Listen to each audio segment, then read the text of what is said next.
Muito bom dia a todos. Faço minhas as palavras de todos os oradores que me antecederam e acrescento apenas alguns elementos que eles não puderam referir.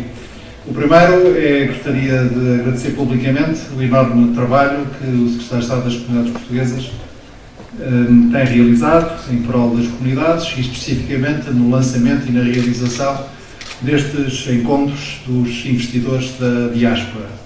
Em segundo lugar, gostaria de agradecer mais especificamente, dentro do Ministério dos Estrangeiros, ao Gabinete de Apoio ao Investidor da Diáspora e à Direção-Geral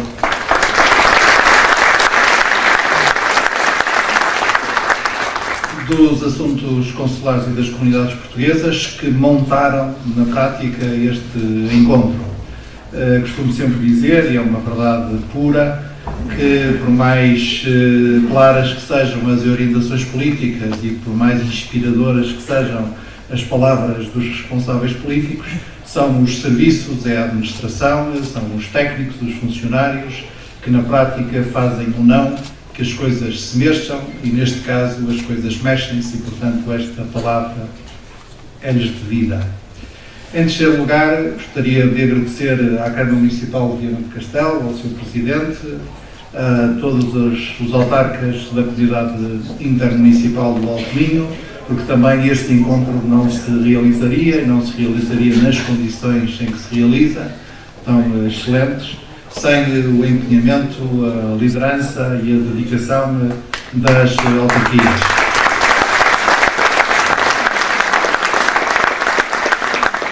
Em quarto lugar, gostaria de agradecer a presença dos meus colegas do Governo, em particular dos ministérios aqui representados, porque todos eles são extremamente importantes. Ao Ministério dos Estrangeiros nos compete naturalmente conduzir a frente externa do país, e como a nossa responsabilidade é conduzir a frente externa do país, quer dizer que nós só podemos trabalhar na base da colaboração com todos os restantes ministérios setoriais. Mesmo com o Ministério da Administração Interna trabalhamos muito por causa da política de vistos, mas em particular aqui estão representados ministérios que são essenciais para a atração do investimento e o apoio aos investidores. Falo em primeiro lugar do Ministério da Economia e saúdo a presença quer do Ministro da Economia, quer dos Secretários de Estado que nos acompanharão ao longo destes dias de trabalho. Falo do Ministério das Finanças, porque o Secretário de Estado dos Assuntos Fiscais está aqui não para cobrar, mas para nos apoiar nos incentivos fiscais ao investimento. Há sempre um certo medo quando se fala de finanças, não há que ter medo, pelo menos hoje.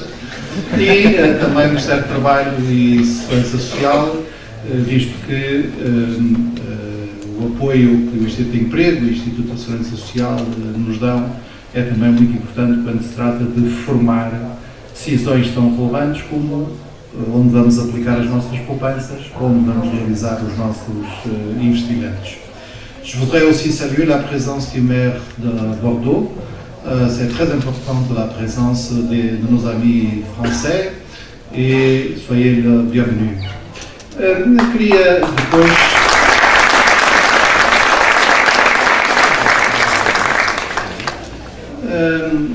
dizer o que creio mais relevante sobre a lógica do encontro do investidor da diáspora. O nosso primeiro objetivo é dar a conhecer uma realidade. Um país só progride, um país só se desenvolve se conhecer bem os seus recursos. Ora, um dos principais recursos de Portugal é a sua diáspora. Se nós considerarmos o número de pessoas portuguesas ou estrangeiros que residem no território português, eles são atualmente perto de 10.400.000. Se lhes acrescentarmos o número de pessoas que nasceram em Portugal e vivem hoje no estrangeiro, teremos que acrescentar 2,3 milhões de pessoas mais. E se acrescentarmos não só os naturais de Portugal que vivem no estrangeiro, como os nacionais portugueses que vivem no estrangeiro e aqueles que, por serem seus filhos e netos, têm ou podem ter a nacionalidade portuguesa, acrescentamos cerca de 5,7 milhões de pessoas.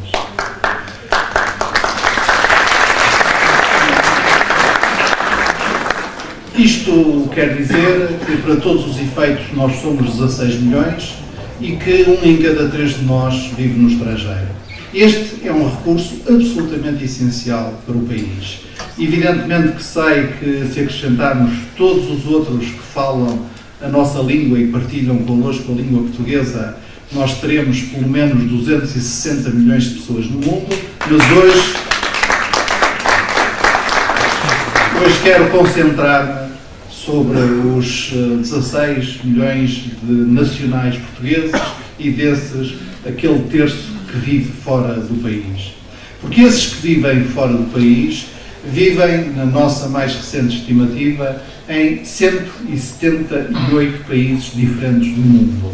Considerando que os membros das Nações Unidas serão 193 ou 194 Estados, quer dizer que nós temos virtualmente portugueses vivendo em todos os países do mundo, em todos os continentes, em todas as grandes regiões do mundo. Claro que com uma expressão particular nas Américas, onde vivem quase 3 milhões de portugueses e luso-descendentes, com uma expressão muito particular na Europa, onde vivem mais de 2 milhões de portugueses e luso-descendentes, mas com expressões significativas em todo o mundo. Eu e o Sr. Secretário de Estado das Comunidades nunca nos esqueceremos da surpresa que foi para nós quando, da passagem do furacão Irma pelas Antilhas, descobrir que mesmo na ilha de São Bartolomeu, que ele conhecia, mas eu não, mesmo aí havia 3 mil portugueses. E 3 mil portugueses que, antes de nós chegarmos lá com a nossa ajuda, já estavam a ajudar-se uns aos outros e já estavam a ajudar outras pessoas. E essa é uma força, esse é um recurso que nenhum país pode desperdiçar e que Portugal nunca desperdiçou nem desperdiçará.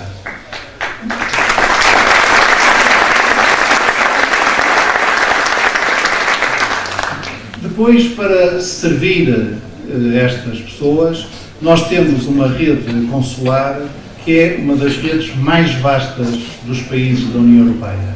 É, aliás, uma das redes mais vastas no mundo. Nós temos hoje serviços consulares prestados por postos consulares de carreira em 115 localizações diferentes e a isso acrescentamos 235 consulados honorários que são parceiros essenciais cotidianos de excepcional relevância da nossa diplomacia. O que quer dizer que nós prestamos serviços consulares aos portugueses em 148 países diferentes do mundo. E isso é muito importante. Quer dizer que a capilaridade da nossa rede diplomática e consular é muito fina e nós somos capazes de chegar muito longe na interação que temos com as nossas comunidades. Mas isto que se passa nos territórios fora do território português, para funcionar bem, tem que ter como contraparte o nosso próprio enraizamento no território nacional.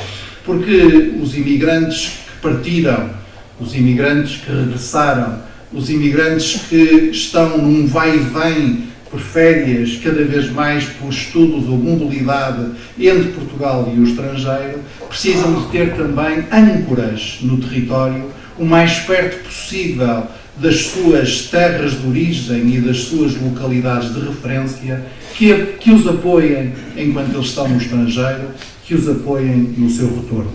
E por isso é tão importante a figura do Gabinete de Apoio ao Imigrante e temos o grato prazer de verificar que na vigência deste Governo já conseguimos aumentar em 1/3 o número de gabinetes de apoio ao imigrante. Neste momento são 129 gabinetes de apoio ao imigrante.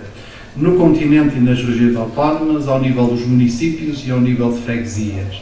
E isso só será possível se justamente o Ministério dos Estrangeiros e os seus serviços trabalhar em estreita ligação com as câmaras municipais e os municípios.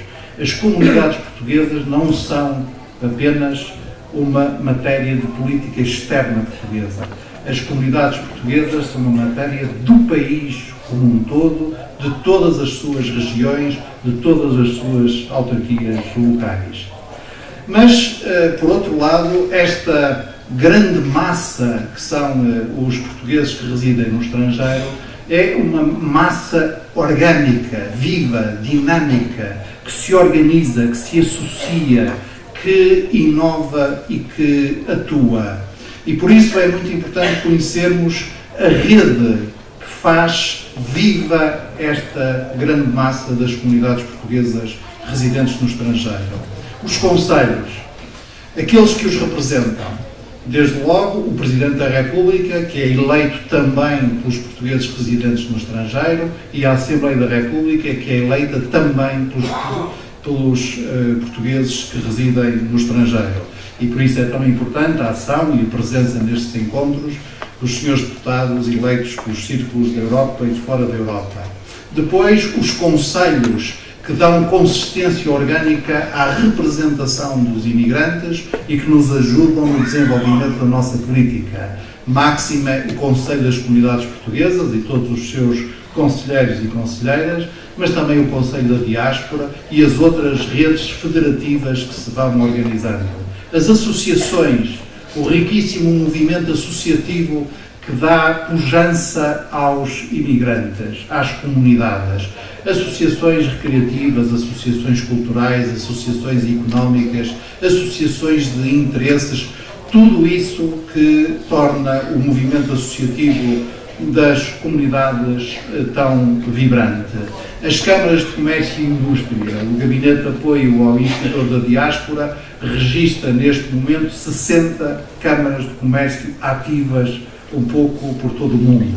Os luso-eleitos, os portugueses e descendentes de portugueses, que são vereadores em câmaras municipais, que são membros de governos provinciais, que são membros de governos nacionais, que são deputados, que são dirigentes de sindicatos, que são dirigentes de associações empresariais, que são dirigentes de grandes conglomerados industriais, todos esses que, por escolha dos seus concidadãos e ou por mérito profissional, são hoje parte integrante das elites sociais, políticas e económicas dos respectivos países de acolhimento. E esse movimento mais recente, tão importante e que também casa com a tradição da imigração portuguesa, constituído pelos portugueses graduados e pós-graduados que estão no estrangeiro, que realizarão, aliás, o seu encontro anual no próximo dia 28, desta vez em Lisboa, e que estão organizados em França, no Reino Unido, nos Estados Unidos, na Bélgica, no Luxemburgo ou na Alemanha. Todos estes elementos, a demografia, a vivacidade associativa, a ligação com Portugal, representam um recurso absolutamente essencial para o nosso país. E nós estamos aqui no segundo encontro da diáspora para dizer isto mesmo, que temos este enorme recurso, que devemos conhecê-lo, que devemos respeitá-lo, que devemos valorizá-lo, mas que a coisa não se fica apenas pelo discurso. Devemos usá-lo, porque recursos que não são usados deterioram-se e são inúteis. Os recursos existem para serem usados e usamos para acrescentar-lhes novos recursos. É preciso investir nos investidores da diáspora. Essa é a mensagem essencial dos encontros da diáspora. Este é o segundo encontro. O primeiro realizou-se em Sintra ano passado, o segundo realiza-se agora aqui em Viana do Castelo. Nós temos procurado distribuí-lo pelo território nacional e tenho o grato prazer de poder dizer que iniciaremos já a partir do próximo ano uma outra modalidade que enriqueça os encontros nacionais de investidores, que é a realização de reuniões intercalares entre os encontros nacionais de base regional, sobretudo tendo em atenção as realidades específicas das regiões autónomas.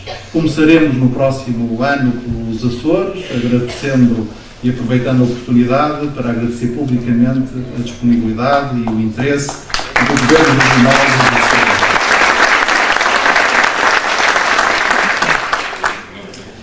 Os encontros, logo o primeiro teve mais de 300 inscritos, e este, como o Sr. Secretário de Estado teve há pouco que dizer, nós tivemos que suspender as inscrições quando elas já ultrapassavam os 500 inscritos.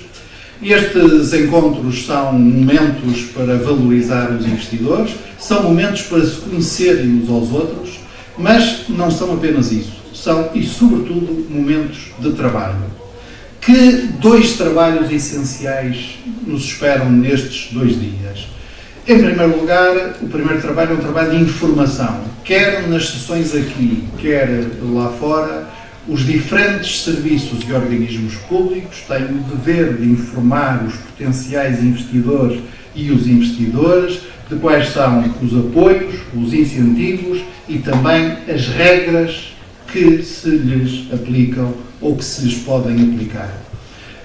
Do ponto de vista dos incentivos dos fundos, e por isso é tão importante aqui a presença da AICEP, a presença do IAPMEI, a presença das instituições do turismo, das instituições que gerem as políticas públicas de apoio e incentivo ao investimento, os incentivos de natureza fiscal, os incentivos ligados com as questões logísticas e de infraestruturas, e por isso é tão importante a presença das câmaras municipais, os incentivos ao emprego e as regras que são aplicáveis, porque o investimento tem por essencial a confiança e as oportunidades.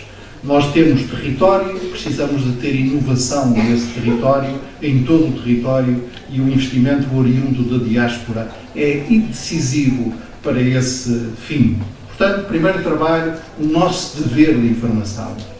Segundo trabalho, o tal networking, em português corrente e em português de alto minho, significa falarmos uns com os outros e, como gostava de dizer o meu sogro, que era de Ovar, falar a direito. Não falar redondo. Redondo chegam estes discursos iniciais.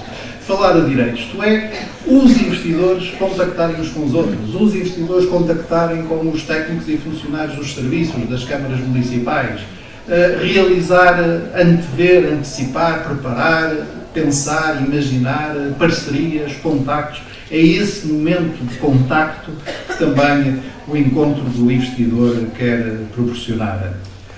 Esses são os objetivos dos encontros dos investidores da diáspora, que são apenas um momento do trabalho continuado do Gabinete de Apoio ao Investidor da Diáspora.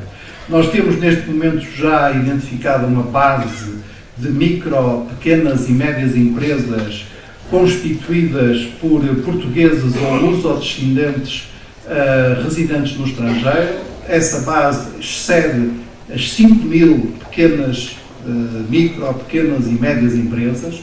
Algumas das empresas que estamos a falar são empresas de média e grande dimensão que, portanto, necessitam de uma interação específica, por exemplo, com a AICEP, mas a grande maioria das empresas são empresas de pequena e média dimensão. E nós sabemos que é aí que se gera o essencial do emprego e é aí que se gera o essencial do impacto económico que se distribui sobre todo o território. E, portanto, esse é o alvo essencial do nosso trabalho. São empresas ou projetos de investimento que se dirigem ao turismo, ao imobiliário, à hotelaria, à energia, à pequena restauração, à indústria extrativa, à indústria transformadora. De todos precisamos, para todos há lugares, para todos há oportunidades. Nós temos que aproveitar este momento. No momento em que eu falo, embora os mercados sejam sempre muito voláteis, mas o último contacto que eu fiz, devia ter visto eu mexer no telemóvel, hoje de manhã, nos mercados de dívida, a dívida portuguesa há 3 anos tinha passado pela primeira vez para juros negativos, pessoas a dar-nos dinheiro para deter a nossa dívida, e a dívida portuguesa há 10 anos tinha pela primeira vez baixado para um nível inferior ao da dívida da Itália. Aliás,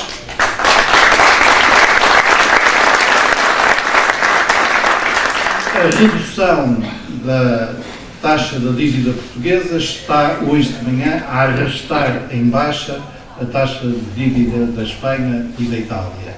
Porquê é que eu falo disto? Porque esperamos, logo ao fim da tarde, mais uma decisão de uma nova agência de rating sobre a qualificação da dívida portuguesa.